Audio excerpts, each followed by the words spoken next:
Muito bom dia aos irmãos, Deus os abençoe. É um prazer estar aqui no meio dessa comunidade de fé, na qual confessa o nome do Senhor Jesus. Isso é motivo de honra, alegria. Fico muito lisonjeado pelo convite do reverendo Oreb. Agradeço muito a ele, irmã Simone, a todos os irmãos da igreja Ponta da Areia, Igreja Presbiteriana Ponta da Areia.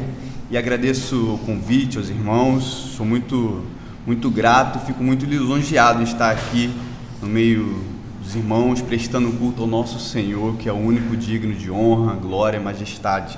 Sou grato a Ele e aos irmãos pela oportunidade, pela forma calorosa como recebeu. Teve aquela briga ali para saber como é que pronunciava o meu nome, mas depois a gente se acertou e foi tudo certo, Então, rapidamente, eu gostaria de pedir aos irmãos para compartilhar um texto da palavra do Senhor, muito conhecido, que se encontra em Marcos, no capítulo 1, a partir do versículo 40. Um versículo bem conhecido, uma passagem bem conhecida. Marcos 1, versículo 40.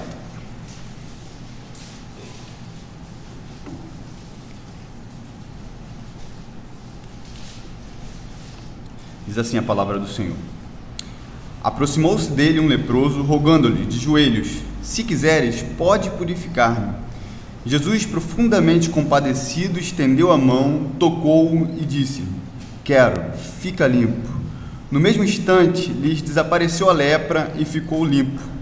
Fazendo-lhe então veementemente advertência, logo o despediu e lhe disse: Olha, não digas nada a ninguém, mas vai, mostra-te ao sacerdote e oferece pela tua purificação que Moisés determinou para servir de testemunho ao povo. Mas tendo ele saído, entrou a propalar muitas coisas e a divulgar a notícia, a ponto de não mais poder Jesus entrar publicamente em qualquer cidade, mas permanecia fora em lugares ermos, e de toda parte vinham ter com ele. Vamos orar? Pai eterno, Deus amado, somos gratos ao Senhor por essa igreja, por essa comunidade, por essas pessoas que estão aqui para adorarem ao Seu nome, ó Pai. Somos gratos porque é o Senhor que nos trouxeste à Sua casa. É o Senhor, Pai, que é o único nome que deve ser adorado, ó Senhor Deus. Tu já falaste durante toda a liturgia deste culto. Agora, humildemente, nos colocamos prostrados, Senhor Deus, humilhados diante de Ti, clamando que o Teu Espírito Santo venha até nós e fale aos nossos corações, ó Pai. Somos pequenos, incapazes de conhecer a Ti por nós mesmos, de conhecer a Sagrada Escritura por nós mesmos, então pedimos intervenção do Teu Santo Espírito, porque somente por Ele e através dEle que nós podemos conhecer ao Senhor, ó Pai. Toca no coração de cada um, que possa ser o Senhor vir a falar e somente o Seu nome ser engrandecido nesta manhã. Muito obrigado, e é no nome do Teu Filho amado, Cristo, que nós agradecemos. Amém.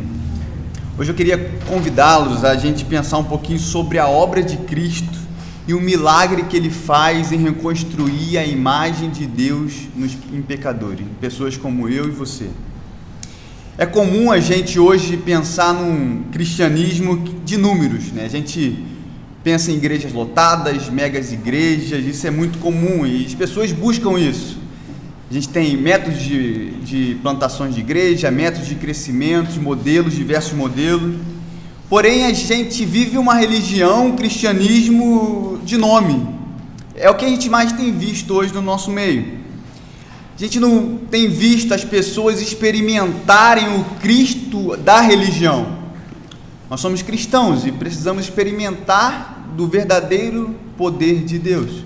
As pessoas simplesmente buscam números, encher a igreja, mas não buscam o verdadeiro sentimento, a verdadeira alegria no Senhor, em compartilhar do pão, compartilhar da presença dos irmãos, em viver uma vida quer com Deus, quer com o próximo, quer com o mundo, de maneira que agrada ao Senhor.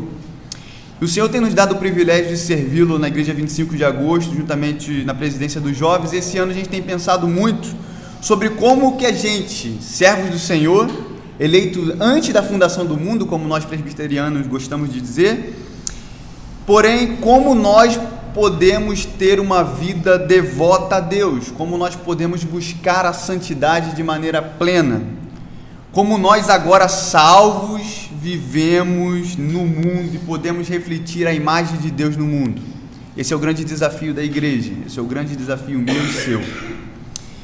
O ser humano, ele é muito preocupado com a autoimagem, com a imagem de si próprio, né? Ou seja, ele quer, primeiramente, em linguagem paulina, refletir algo, ele quer mostrar algo, ele quer saber qual é a sua imagem que transparece ao mundo. O ser humano é muito preocupado com a imagem. As pessoas se preocupam cada vez mais com aquilo que as outras pensam dela, muito mais do que elas verdadeiramente são. Por exemplo, não é muito difícil a gente ter alguns exemplos, quando a gente está em alguns lugares, por exemplo na praia, hoje agora estamos no verão, as pessoas se preocupam muito com a famosa selfie, com a famosa retrato, e às vezes o lugar não é nem tão bonito assim, mas com uma boa câmera, com um bom celular, com um bom megapixel, com uma boa luz, com um bom filtro, a imagem fica boa, e o que importa é a imagem.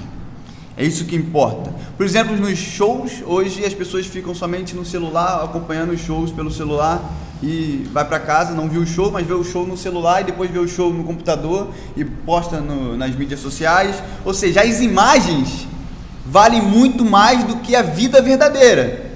É isso que nós temos acompanhado. E a gente passa a viver um mundo de ilusões, de utopias, o mundo das imagens, porque a imagem é o que verdadeiramente importa. Não estou falando uma linguagem muito difícil, com certeza todos nós estamos familiarizados a isso. E o relato do Gênesis, muito importante como a gente encara Gênesis 1 a 11, porque é o que vai mudar, o que vai dar norte à nossa teologia. E o relato do Gênesis, ele nos mostra justamente que nós fomos criados à imagem de Deus, à imago Dei, como os teólogos falam. E é natural ao ser humano, o natural ao ser humano seria refletir a imagem de Deus. A imagem de Deus é o propósito de todo ser humano. O ser humano foi criado à imagem do seu Criador, e refletir a imagem de Deus seria o verdadeiro propósito de todo ser humano criado à imagem de Deus. O ser humano, ele foi feito para ser um grande outdoor, ele mostraria, estamparia o Criador de todas as coisas. Ele mostraria que aqui eu sou criado à imagem de Deus e Deus está espalhado por toda a criação. O ser humano foi criado para refletir a imagem de Deus, daquele que o fez, e propagar a imagem daquele que nos criou. E é por isso que Adão deu aquilo que Deus deu a Adão, aquilo que nós chamamos de mandatos ou ordens, né? Que se estabelece primeiramente na ordem espiritual ou no mandato espiritual, que era justamente na guarda do sábado, onde ele se relacionaria com Deus e tiraria um dia justamente para se lembrar do seu Criador e para devotar ao Criador toda a honra, a glória, o que nós fazemos hoje no domingo. Deus está falando para Adão: encha-se da minha imagem, encha-se da minha imagem, se relacione comigo, você foi criado para mim, para a minha glória, e somente em mim você terá satisfação, somente em mim a vida terá sentido. A vida das imagens, o mundo das imagens não tem sentido, a vida tem sentido quando a imagem de Deus está em nós, e essa imagem agora ela é propagada a todo mundo. E é por isso que o conceito de Paulo de felicidade é bem averso, bem diferente do conceito do mundo de felicidade. Paulo fala que ele sofreu perseguições, que ele naufragou, e que mesmo assim, todas essas coisas, ele era feliz em Cristo, porque ele sabia que o propósito dele era viver com o Senhor. Diferente do mundo, onde o maior é sempre o maior, o primeiro é louvado, aquele que tem mais força é sustentado. No reino de Deus é o contrário, o maior é o menor. Para você ser alguém, você tem que servir. Para você receber, você tem que dar. Já repararam isso, que é o inverso? E quando o homem vive sem Deus, não tem jeito. No dia 25 de dezembro a gente pede paz no mundo, no dia 1º de janeiro a gente está na iminência da Terceira Guerra Mundial. Porque paz sem o príncipe da paz é impossível. Vida sem aquele que veio para dar vida e vida com abundância é impossível. É impossível clamar paz ao mundo se o dono da paz não estiver em nós. Se a imagem de Deus não estiver em nós, o Deus da paz, o Deus criador, o Deus que nos fez para a sua glória, é impossível termos paz, é impossível termos vida de verdade. Vivemos um mundo de imagens, um mundo de aparência, um mundo sem sentido. Para a vida ser vida de verdade, ela precisa estar envolvida do Criador. Somente dessa vida tem que estar vivificada pelo Criador. É por isso que Paulo fala que nós estamos mortos nos nossos delitos e pecados. Precisamos ser revividos, ou vivificados, ou transformados à imagem de Deus. A segunda ordem que Deus dá a Adão para que ele pudesse refletir a sua imagem é o que a gente chama de mandato social, ordem social, onde Deus está falando para ele: olha só, enche a terra e multiplique. Enche a terra com a minha imagem pelo mundo, multiplique a minha imagem. Uma cabeça pensa, mas duas pensam melhor que uma. Duas imagens de Deus é melhor que uma imagem de Deus. 3 imagens, 4 imagens, um mundo repleto de imagens. Era algo maravilhoso. A terceira ordem é aquela que a gente chama de ordem cultural, o mandato cultural, onde Deus fala assim: olha, eu fiz tudo bom e perfeito, porém o meu perfeito contempla você desenvolver a minha criação. Nós olhamos o mundo, vemos como o homem desenvolve a criação e quão belo é e quão de Deus tem. O ser humano, ele é criado diferente do restante da criação. Por mais que a gente hoje vive uma vida, num mundo diferente, onde as pessoas querem pôr animais como pessoas, mas ser humano é diferente de qualquer outra parte da criação, porque nós fomos criados à imagem de Deus. Por melhor que você tenha o seu animal de estimação, ele nunca vai ser comparado a um ser humano. Por melhor que você tenha a natureza, ou a flora, ou a fauna, ela não é como nós. Nós temos a imagem de Deus, fomos criados à imagem de Deus e para louvor da sua glória. E aí, refletir a imagem de Deus consistia justamente em Adão obedecê-lo no seu relacionamento com ele, no seu relacionamento com o próximo e no seu relacionamento com o mundo ou com a sua criação. Mas qual foi o problema, Maio? O problema você já sabe, se chama pecado. E no pecado, às vezes a gente tende a achar que Adão só comeu daquela frutinha lá, às vezes até diminui, a gente fala que é maçã, tem gente que fala aquela cereja, diminui, foi só isso. Poxa, será que Deus tinha que expulsá-lo do paraíso? Será que não foi muita coisa? Será que Deus não foi cruel demais? Quem pensa dessa forma não entendeu a natureza de Deus, porque a transgressão contra mim e contra você é uma coisa, agora contra o Deus Todo-Poderoso, onde há perfeição plena, onde há santidade plena, qualquer mancha, que menor que seja a nossos olhos, é um dano muito grande à natureza de Deus. É um dano muito grande. É um dano muito grande. E o pecado, na verdade, foi a quebra por atacado dessas 3 ordens, desses 3 mandatos, e o pecado impediu com que o homem manifestasse ou espalhasse a imagem de Deus, o relacionamento com ele, com a sociedade e com a criação. Primeiro foi o relacionamento com Deus que se quebrou quando o homem confia mais na palavra da serpente do que na palavra de Deus. Segundo foi o senso de unidade, quando Deus questionou Adão, ele fala assim: não, foi a mulher que tu me deste. Ele perdeu a ideia de que ele e a sua mulher eram um. Perdeu isso. Terceiro foi o mandato cultural, quando a terra produziria espinhos e abrolhos. E o ser humano, a partir daí, ao invés de cultivar e guardar o jardim, passou a destruir a terra. O pecado tornou essa imagem de Deus que nós possuímos plena, agora embora não totalmente destruída, mas turva, como a gente diz, distorcida, lembra, mas lá no finalzinho, sabe? Isso é fácil perceber, porque as pessoas, na sua naturalidade, elas têm ideia. As pessoas falam assim: a natureza é boa, tem gente que chama até mãe de natureza. Não, que a natureza é maravilhosa. O problema é o ser humano que estraga tudo.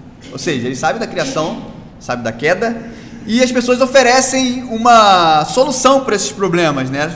Aquelas pessoas, os comunistas falam, não, que o problema, a solução está no Estado. O Estado totalitário, ele vai trazer bonança. Os direitistas mais radicais falam que é economia liberal, isso vai salvar o mundo. Os educadores falam que não, só com a educação o mundo terá jeito. Os ateus falam, não, tem que tirar Deus do mundo, porque o problema da humanidade é Deus. Enquanto Deus estiver no mundo, viveremos em guerra, etc, etc. Porém, nós sabemos que a única solução para o mundo se chama Cristo Jesus. Ele é a única solução para o mundo. O mundo não é bom, sabemos disso. Sabemos que aconteceu alguma coisa no mundo para estar assim, mas sabemos que a única solução para o mundo se chama Jesus, pois a palavra do Senhor fala que Ele é o único caminho que leva ao Senhor. Ele é o único caminho, Ele é o caminho, a verdade e a vida. Ninguém vem ao Pai, porque Ele é o próprio Deus, se não for por Ele mesmo. Ele fala isso. Às vezes a gente pensa muito na nossa imagem, a gente vive como quadros de Facebook, sabe? Aqueles quadros que falam assim, o que eu sou, o que as pessoas pensam de mim e o que eu verdadeiramente sou, sabe? Às vezes a gente pensa muito nisso. Mas, embora a gente tenha que preocupar sim com a nossa reputação, Filipenses 4,5 nos diz que seja a vossa integridade conhecida de todas.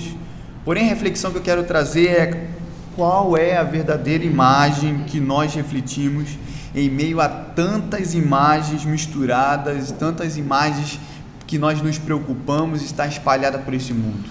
Qual é a imagem da igreja? Para isso eu quero te chamar para olhar para o texto, em Marcos 1, 40, 45, nós falamos sobre a história de um leproso. E Levíticos 13, 45, 46, a lei fala muito bem do que se tratava um leproso. 13, 45, 46, fala assim, o leproso que tem feridas vestirá roupas rasgadas, andará descabelado, cobrirá o lábio superior e clamará, impuro, impuro.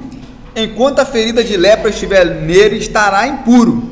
Ele estará impuro e viverá só, pois sua habitação será fora do acampamento. O leproso deveria viver em uma quarentena.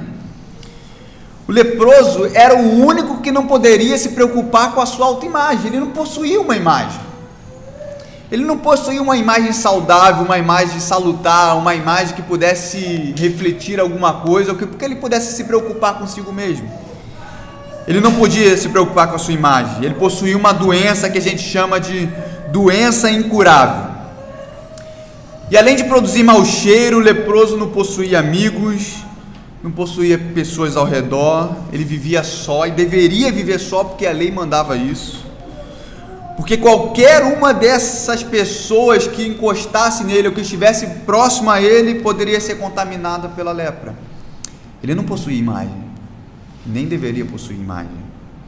E ainda pior, o leproso era considerado impuro cerimonialmente. Ele não participava dos ritos judaicos, ele não participava das festas judaicas, ele não participava dos cultos, ele não participava de nada, ele não poderia ter relacionamento com Deus. Ele era a escória da sociedade. Nem poderiam tocar nele, porque se tocasse nele estariam impuros cerimonialmente, e isso impediria com que eles prestassem culto. Eram totalmente excluídos da sociedade. Era um mal tão grande que a lepra era assemelhada ao pecado. Toda vez que você vê lepra na Bíblia, você simboliza pecado. Para alguns mestres judeus, a lepra era inclusive adquirida por causa de um pecado do leproso. E só um milagre poderia curá-lo. De maneira natural, não haveria jeito para aquele leproso. O versículo 40 fala assim, de Marcos 1. Aproximou-se dele um leproso, de Jesus, um leproso, rogando-lhe de joelhos, se tu quiseres, Senhor, podes purificar-me.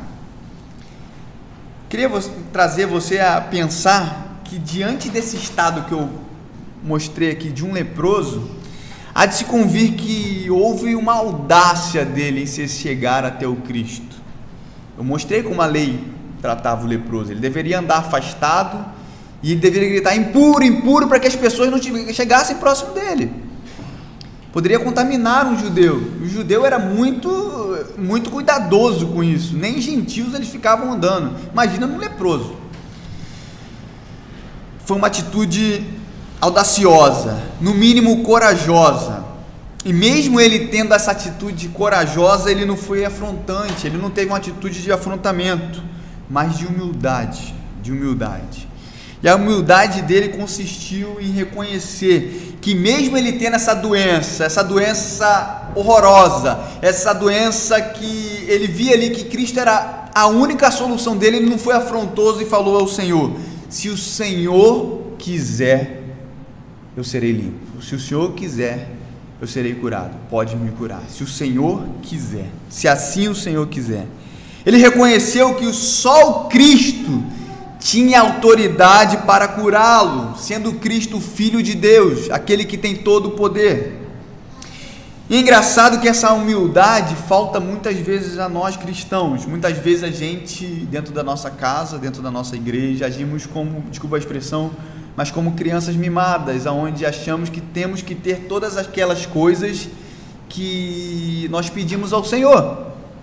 E se o Senhor não nos der, a gente fica chateado, a gente fica bravo, a gente acha que tem que ter aquilo porque eu sou filho de Deus, e tem gente que faz até, exige, né, decreta, enfim.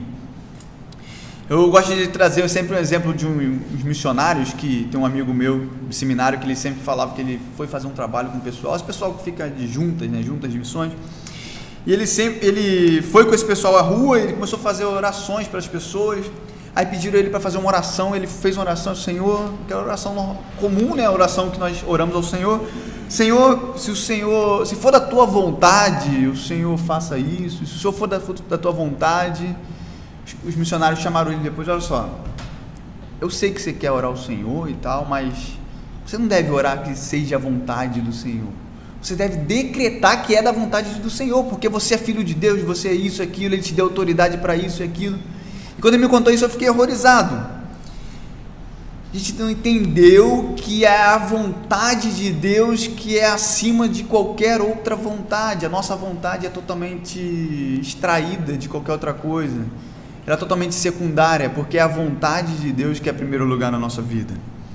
Não há outra vontade que nós devemos buscar, independente das circunstâncias. É a vontade do Senhor que nós devemos buscar. E o mundo, ele não entende isso. O mundo planeja, mas as coisas só acontecem se a vontade de Deus quiser. Tem outro exemplo engraçado, quando quem vê muito jornal hoje, essas coisas, tinha sempre uma âncora, né, que sempre falava assim: amanhã nós nos veremos, com certeza. Aí chegava no sábado, na segunda-feira nós nos veremos, com certeza. Porém, ela não entendeu que o com certeza é se a vontade de Deus permitir. Só você olhar Tiago. Hoje nós tivemos a oportunidade de ler Tiago 4:13. Olha o que fala a Escritura: agora prestai atenção, vós que dizeis, hoje ou amanhã iremos para tal cidade, lá passaremos um ano, negociaremos, teremos lucro. No entanto, não sabeis o que acontecerá no dia de amanhã. O que é a vossa vida? Sois como uma névoa que aparece por pouco tempo e logo se dissipa. Em vez disso, devias dizer: se o Senhor quiser, viveremos e faremos isto ou aquilo. Mas vos orgulhais da vossa arrogância. Todo orgulho como esse é maligno. Ou seja, você só faz alguma coisa, você só vem à igreja, você só faz aquilo que você pretende se o Senhor quiser. E isso o leproso teve noção. Ele viu que a cura só viria se o Cristo quisesse, se a vontade de Deus quisesse, porque Ele era o próprio Deus.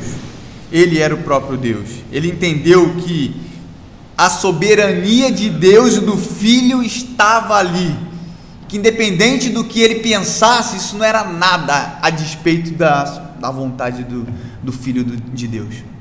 Não era nada. Falar é fácil, mas é verdadeiramente aquilo: Deus está no controle de todas as coisas. A providência divina mantém tudo em perfeição e andando conforme a vontade de Deus, que é boa, perfeita, agradável, segundo Paulo aos Romanos. Eu queria trazer agora você a olhar um pouco sobre o ato de Jesus, ou sobre o milagre de Jesus, no versículo 41, onde Jesus fala: Jesus, profundamente compadecido, ou teve profunda compaixão, estendeu a mão, tocou-o e disse-lhes: quero, fica limpo, fica limpo. Jesus teve compaixão, e no original, aqui no grego, está dizendo ser movido pelas entranhas, né? Porque os judeus achavam que o centro das emoções estavam nas entranhas ou nas tripas, né? Por isso algumas expressões na Bíblia antiga vem: amar o Senhor com todas as suas tripas, todas as suas forças, né? De todo o seu coração, porque o centro das emoções, é por isso que quando a gente sente aquela emoção, a gente sente um friozinho na barriga, né? Aquela dor de barriga, enfim, o centro das emoções estava nas tripas. Então no original é ser movido pelas suas entranhas, ser movido com o seu profundo amor. O Senhor se comoveu profundamente diante da ação daquele leproso. E esse amor se revestiu em cura, mas não só numa cura superficial, eu quero que você pense nisso, mas numa profunda natureza transformadora. Houve uma mudança de estado naquele leproso. Que mudança foi essa, Maicon? Primeiro, a imagem de Deus foi restaurada naquele leproso. Agora ele seria visto como um verdadeiro ser humano, e não mais como escória da sociedade, não mais como uma pessoa renegada, não mais como uma pessoa afastada, não. Ele seria visto agora como um verdadeiro ser humano, como uma pessoa que poderia inclusive prestar culto. Por isso que o Senhor mandou ele ir até o sacerdote, porque somente um sacerdote poderia dar a chancela: não, está curado, pode voltar às suas atividades normais. Ele poderia agora testemunhar a sua vida, e a sua vida serviria de testemunho para os demais. O Senhor restaurou espiritualmente, socialmente, culturalmente sua relação com o mundo. E algumas etapas da transformação que o Senhor faz em nós, pecadores. Primeiro, ele restaura a sua imagem, de modo que nós somos aperfeiçoados de glória em glória, mas já somos vistos como o próprio Cristo. Isso é algo belo demais.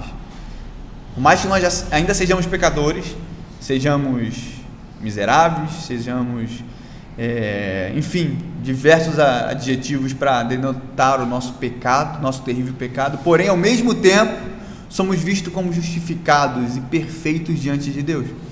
Fomos transportados, como o irmão orou hoje aqui, de um lugar para o outro, fomos arrancados a raízes e fomos plantados diante do Senhor. É uma outra realidade, é uma outra natureza. Ele mudou o nosso estado. Antes nós éramos inimigos de Deus e agora nós somos filhos e amigos do Senhor. Estávamos em inimizade e agora temos relacionamento íntimo. Podemos prestar culto a Ele sem culpa, porque o Senhor, o perfeito, é quem media as nossas orações e media o nosso culto. A confiança não está em nós, mas está naquele que nos dá a sustentação, o Senhor. E agora Ele manda para que nós, com essa imagem, reflitamos essa imagem no mundo. Nosso testemunho servirá para que as pessoas sejam conduzidas a Cristo. E a gente só pode refletir a imagem de Deus quando a imagem de Deus está em nós. Quando ela não está em nós, não tem como refletir, porque ela ainda não está em nós. Não dá para inverter o processo. Versículo 43 até o 45. Fazendo-lhe então veemente advertência, logo o despediu e lhe disse: ora, não digas nada a ninguém, mas vai, mostra-te ao sacerdote e oferece pela tua purificação que Moisés determinou, para servir de testemunho ao povo. Mas, tendo ele saído, entrou a propalar muitas coisas e a divulgar a notícia, a ponto de não mais poder Jesus entrar publicamente em qualquer cidade, mas permanecia fora em lugares ermos, e de toda parte vinham ter com ele. O interessante é que o Senhor Jesus, ele sabia que aquele leproso não ia conseguir ficar quieto. Sabia disso. Ele tinha plena convicção que aquele leproso não iria ficar de boca calada. Ele sabia que quando ele tivesse a boa notícia ou a cura, aquilo que ele tanto aguardava, ele não conseguiria ficar com a boca fechada. Porque quando a gente é tocado pelo Senhor, quando a gente é transformado pelo Senhor, a gente não consegue ficar calado. Você vê aquelas pessoas que se converteram recentemente, elas querem falar do Senhor, elas querem falar da alegria do Senhor, elas querem falar da transformação, elas querem falar da vida, da família, elas vêm à igreja, elas ficam felizes, elas estão o tempo todo querendo fazer alguma coisa, porque elas estão de modo que elas não conseguem nem explicar. Quando a gente é tocado pelo Senhor, a gente não consegue ficar calado. E Jesus tinha ido para aquele lugar justamente, você vê o versículo 38, Jesus porém disse: vamos a outros lugares, às povoações vizinhas, a fim de que eu pregue ali. As pessoas estavam incomodando muito o Senhor, ele queria ir para um lugar para poder ficar mais tranquilo e que ele pudesse pregar o evangelho. O intuito não era ficar fazendo milagre, o intuito era para que ele pudesse pregar o evangelho das boas novas. Esse era o intuito. Qual foi o problema? Que quando ele falou, que quando ele fez aquele milagre e o leproso foi atingido pelo milagre, ele deu com as línguas nos dentes, como a gente fala, e o ministério do Senhor foi travado ali naquele momento. Ele não conseguia mais pregar, porque a notícia se espalhava tão rapidamente que as pessoas vinham a ele não conseguia mais ter paz para poder anunciar o evangelho. O que o Senhor fez foi justamente assumir um dano para si. Ele sabia que aquele leproso não ia ficar calado, mas ele, mesmo assim, assumiu o dano no lugar daquele leproso, mesmo ele sabendo que não conseguiria depois poder anunciar o evangelho de maneira tranquila. É a mesma coisa que ele fez conosco, sabe, na cruz do Calvário, quando ele assumiu a minha culpa e a sua culpa e levou sobre si os nossos pecados, carregando sobre si toda a ira que era para ser derramada em nós. Ele carregou sobre si e assumiu todo esse dano, não somente por nós, mas em nosso lugar. Em nosso lugar. Foi isso que ele fez. Ele fez tudo isso para que nós fôssemos purificados, sarados da nossa lepra. Todo milagre na Bíblia, quando você olha o milagre, é tipológico. Ele está apontando para um milagre muito maior. É por isso que normalmente os milagres vêm acompanhados assim: perdoados são os vossos pecados. Porque ele está querendo dizer que há um milagre muito maior do que aquela lepra que foi curada. Há um milagre muito maior do que aquele coxo que andou. Há um milagre muito maior do que aquele cego que pôde ver. Há um milagre muito maior do que isso, que é o milagre do Senhor em nos tornar vivos para a sua glória e restaurar a sua imagem em nós. Ele está falando que há um milagre muito superior a qualquer circunstância dessa vida. Há um milagre muito acima de qualquer coisa, que está acima das nossas mentes, da nossa visão, e nós só enxergaremos isso com a visão espiritual, com os olhos espiritual. De forma carnal, a gente só pensa nesse mundo, só pensamos na nossa imagem, só pensamos em coisas perecíveis. Mas, como diria Paulo, mantenha o olhar, o foco no alto. Porque é somente no alto que nós encontramos a vida verdadeira, o sentido de todas as coisas. É no Senhor e somente nele. E isso a gente só vai encontrar quando a gente vê verdadeiramente, for tocado pelo Senhor, quando a nossa doença for restaurada, quando nós formos mudados tanto no nosso relacionamento com Deus, quanto no nosso relacionamento com o próximo, e tanto quanto no nosso relacionamento com o mundo. Não podemos ser cristãos que ficamos apenas em quatro paredes, ou somente eu sou cristão e agora minha salvação está garantida, ok, agora eu vou seguir minha vida. Não. O cristianismo, ele muda as circunstâncias, ele muda o nosso relacionamento com Deus, porque agora a gente pode orar sem culpa, sem medo, porque Ele nos justificou. Ele muda o nosso relacionamento com o próximo, porque agora a gente entende Ele como um verdadeiro ser humano, como um verdadeiro homem criado à imagem de Deus. Ele muda nosso senso de criação, porque agora a gente está aqui para poder cuidar do jardim, para poder restaurar, para poder desenvolver a criação de Deus. O milagre aponta para algo muito maior. E para concluir, eu queria dizer que o que nos define não é a nossa imagem, mas é a imagem de Deus em nós. Sabe, Babel, eles queriam construir um nome para si. E o que Deus fez com eles? Eles queriam construir uma imagem segundo o coração deles e não segundo a imagem de Deus, o que Deus fez com eles. No céu, a gente leu o Apocalipse, nós ganharemos um novo nome, não segundo a sua e a minha imagem, mas segundo a imagem do Cordeiro, a imagem corruptível do Deus homem. É Ele que vai nos dar um novo nome. Antes de sermos seminaristas, presbíteros, arquitetos, advogados, enfim, antes de a gente ser qualquer coisa, nós somos cristãos.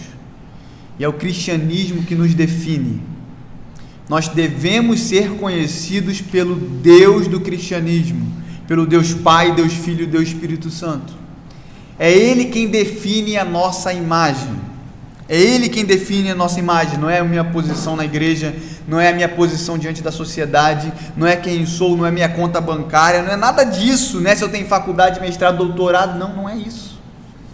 O que me define é a imagem do Senhor. Que seja a vossa reputação conhecida, né? Reputação pelo nome do Senhor. A gente precisa ter a atitude do leproso e nos reconhecer como nada, pecadores. Diante de Deus não há poder que subsista.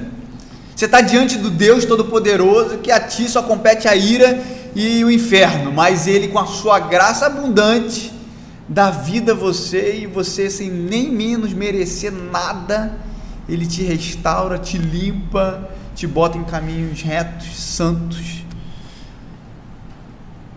É inimaginável, é um milagre, é um milagre, é um milagre, é um milagre. O único capaz de nos curar e mudar o nosso estado é o Senhor Jesus.